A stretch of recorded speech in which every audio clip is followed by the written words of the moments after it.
Sobat Gabaroto, balik lagi sama aku di Gabaroto YouTube channel.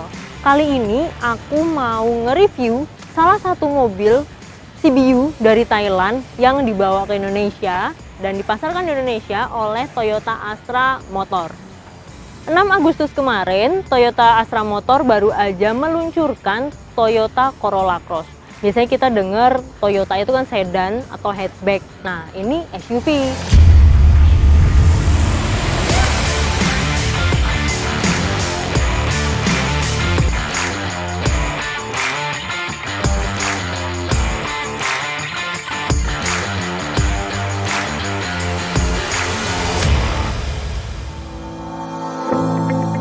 Toyota mengemas si Corolla Cross ini sebagai SUV perkotaan, jadi bukan jadi penjelajah hutan kayak misalnya Fortuner, Land Cruiser, dan SUV Toyota lainnya.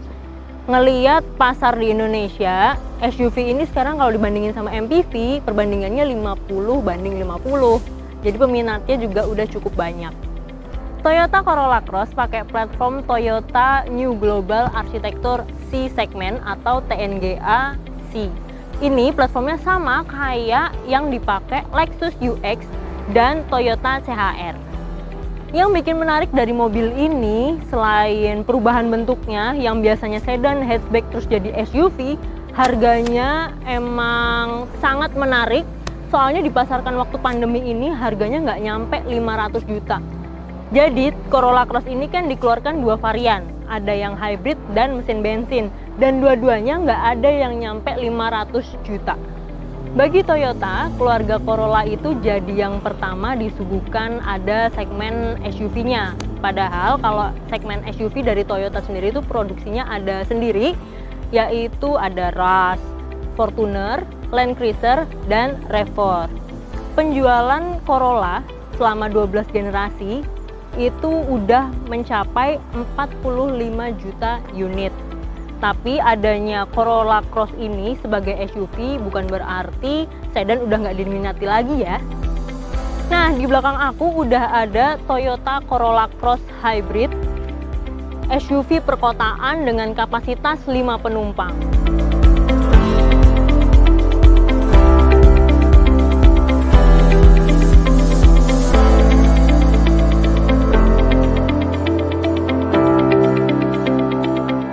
Corolla Cross punya dimensi panjang 4.460 mm, lebarnya 1.825 mm, dan tinggi 1.620 mm. Corolla Cross punya bodi yang lebih besar dari CHR, tapi jarak sumbu rodanya sama kayak CHR dan Lexus UX, yaitu 2.640 mm. Oh iya, jarak pijak roda depannya 1.559 mm dan belakangnya 1.571 mm. Sementara itu, ground clearance-nya emang nggak kayak SUV penjelajah hutan lainnya. Corolla Cross cuma setinggi 165 mm. Kalau ngebandingin bobotnya, Toyota Corolla Cross punya berat 1.385 kg. Sedangkan sedan di generasi terakhirnya beratnya 1086 kg. Nah, ada beberapa hal yang menarik di mobil ini, menambah kesan agresif dan elegannya si Toyota Corolla Cross. Untuk di bagian headlamp, dia itu menyipit, di tengahnya ada grill double trapezoid yang membuat kesan tangguh. Oh iya, untuk yang varian hybrid, bagian lampunya itu ada aksen warna birunya. Terus di logonya kayak biasa ada aksen warna birunya juga kayak Toyota Prius. Untuk memperkuat kesan tangguhnya, Toyota Corolla Cross di bagian kaki-kakinya ini pakai pelek berukuran 18 inci dengan profil ban 225/50. Dan di dalam sana juga udah ada cakram berukuran 16 inci. Nah, di mobil ini juga udah pakai fitur ABS, EBS, dan brake assist, jadi bisa mengendalikan lebih baik kalau pengemudinya harus ngerem dengan kuat. Memperkuat kesan SUV-nya, di masing-masing roda juga udah ada fender. Terus, di sini juga ada roof rail-nya. Kita sekarang lihat ke bagian belakang. Sebagai SUV modern, Toyota Corolla Cross juga nggak perlu gendong ban cadangan, penampakannya jadi lebih rapi.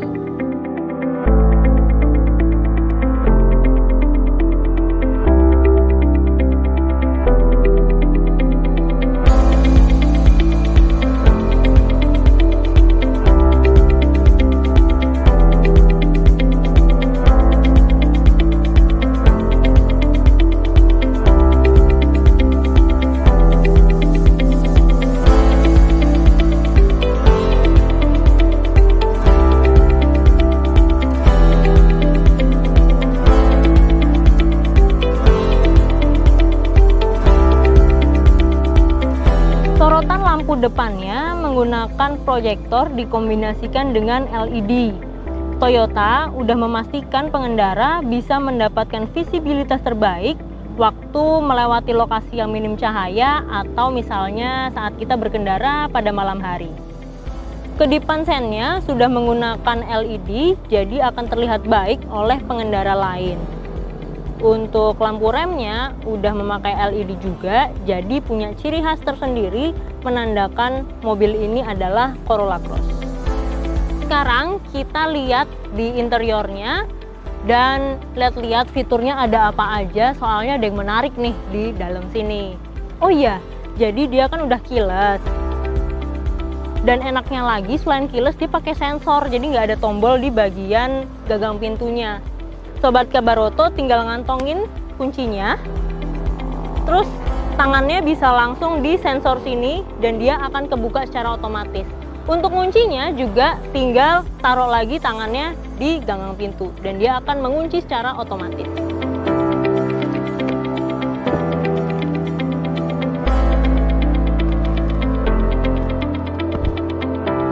Waktu kita masuk ke kabin Toyota Corolla Cross, kita bakal disambut sama head unit berukuran 9 inci.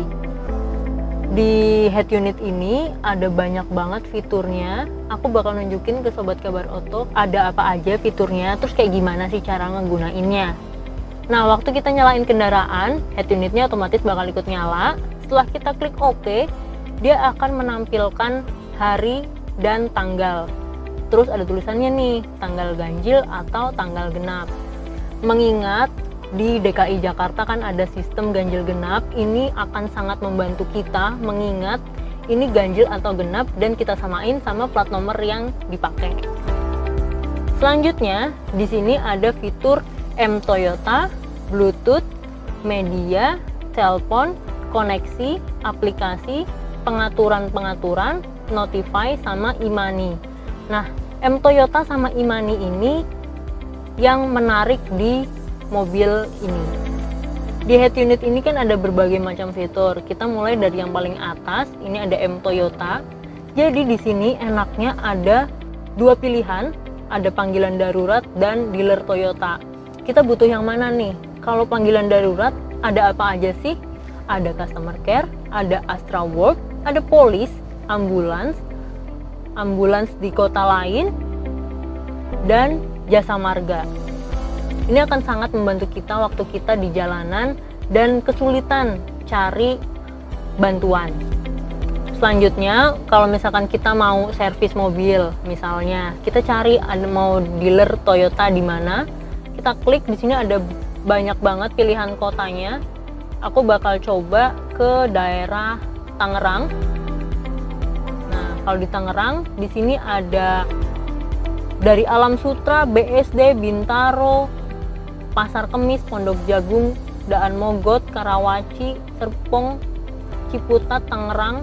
Kita tinggal pilih mana yang terdekat sama kita, misalkan di BSD City. Kita bisa lihat selanjutnya ada fasilitas apa aja yang bisa dikerjain, terus alamatnya di mana, nomor teleponnya berapa, dan nomor faxnya berapa.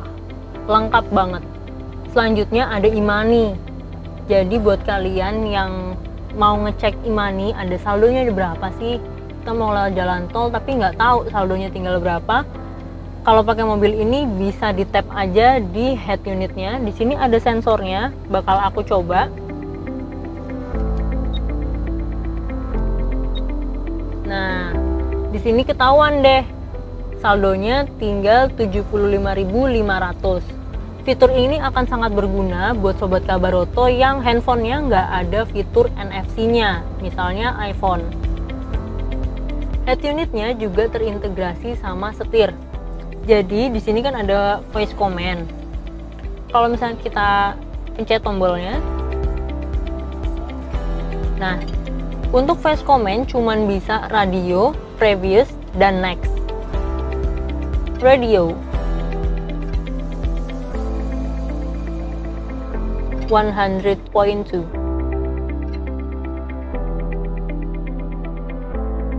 Sekarang kita cobain koneksi Bluetooth-nya.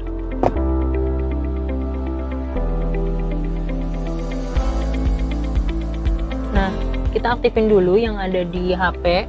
Untuk menyambungkan koneksi Bluetooth di HP dan head unit, nggak bisa yang tombol ini, tapi kita harus masuk ke pengaturan dulu dan Bluetooth. Nah, di HP bakal muncul namanya, kita pairing. Jadi, Bluetooth-nya itu terkoneksi untuk telepon. Waktu kita nyetir, terus pengen keingetan mau nelpon siapa ya, kita nggak perlu ngambil HP yang ada di dashboard gitu. Kita tinggal pencet aja tombol yang ada di setir. Terus akan muncul deretan nama yang udah pernah ada di phonebook kita. Kita coba yang paling atas. Nah, sudah terhubung. Halo. Halo. Nah, kita udah terhubung sama orang yang kita telepon. Kalau mau matiin, tinggal pencet yang di sini aja. Di head unit ini juga ada fitur koneksi. Kita klik. Nah, head unit ini bisa mirroring dengan HP. Kita pencet yang ada di sini, Miracast. Kita hanya perlu scan aja dan akan tersambung sama Gogolink. Jadi kita harus download dulu nih si aplikasi Gogolinknya agar bisa mirroring. Kita kan tadi udah nyoba beberapa tombol yang ada di setirnya. Untuk lebih lengkapnya, di sini tuh ada tombol yang tadi kita coba buat nelpon, terus voice command, volume, track. Yang di sebelah kanan previous, next, ada mode, limit, rest, dan set. Untuk tatanan dashboardnya, Sobat Kabaroto mungkin notice kalau tatanannya ini mirip sama Toyota Altis, tapi bedanya ada di bagian konsol tengah depan transmisi dan bagian trim pintu. Kalau di Altis itu lebih melengkung, tapi di sini lebih rata. Terus di sini ada aksen-aksen warna silvernya. Buat kenyamanannya, di bagian bawah head unit ada pengaturan AC dan ini udah dual zone, kanan kiri bisa mengatur sendiri suhu yang diinginkan. Untuk posisi duduknya, tinggiku kan 158 cm dan ini masih dapat posisi yang nyaman dengan visibilitas yang enak juga. Ini posisi duduknya udah yang paling tinggi dan pengaturannya elektrik untuk maju mundur maupun naik turunnya. Untuk posisi setirnya, dia udah tilt and telescopic, jadi kita juga bisa ngatur nih posisi setir yang nyaman untuk berkendara. Saat kita berkendara, kita juga bisa milih nih, kita mau pakai mode berkendara yang gimana, apakah mau dibuat full elektrik atau mau dibuat hybrid aja. Kita bisa ngaktifin, tombolnya ada di depan tuas transmisi. IF mode ini bisa diaktifin kalau baterainya full, karena kalau low dia akan mengaktifkan si bahan bakarnya. Di sini juga ada drive mode yang bisa kita pilih, ada power dan eco. Untuk ruang penyimpanan, di sini ada cukup banyak. Di tengah ada 2 cup holder. Di kanan kiri ada masing-masing 1 cup holder dan 1 tempat penyimpanan untuk barang-barang kecil. Dan di konsol tengah depan tuas transmisi itu ada ruang penyimpanan juga yang diterangin sama blue light. Di bagian konsol tengah juga ada storage yang bisa dijadiin armrest. Mobil ini juga udah dilengkapin sama sunroof. Dia kalau kacanya nggak mau dibuka, penutupnya ini bisa dibuka secara manual. Tapi bisa juga dibuka secara otomatis. Kalau kita mau ngebuka kacanya sekalian, tinggal pencet yang di sini. Dia akan otomatis ngebuka dua-duanya.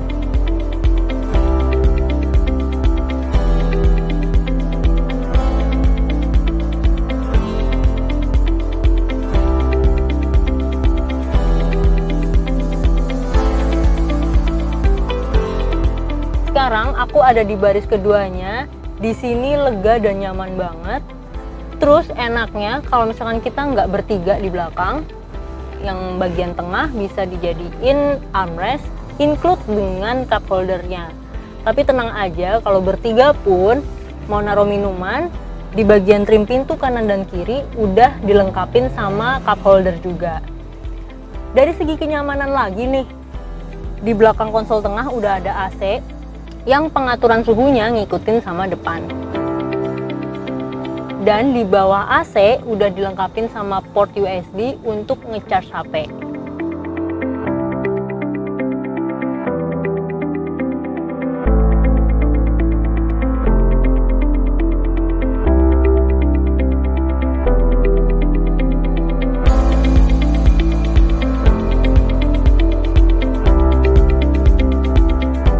Habis ngomongin eksterior, interior, terus fitur-fiturnya, kalau ngomongin soal mesin, karena ini hybrid, jadi dia ada dua penggerak.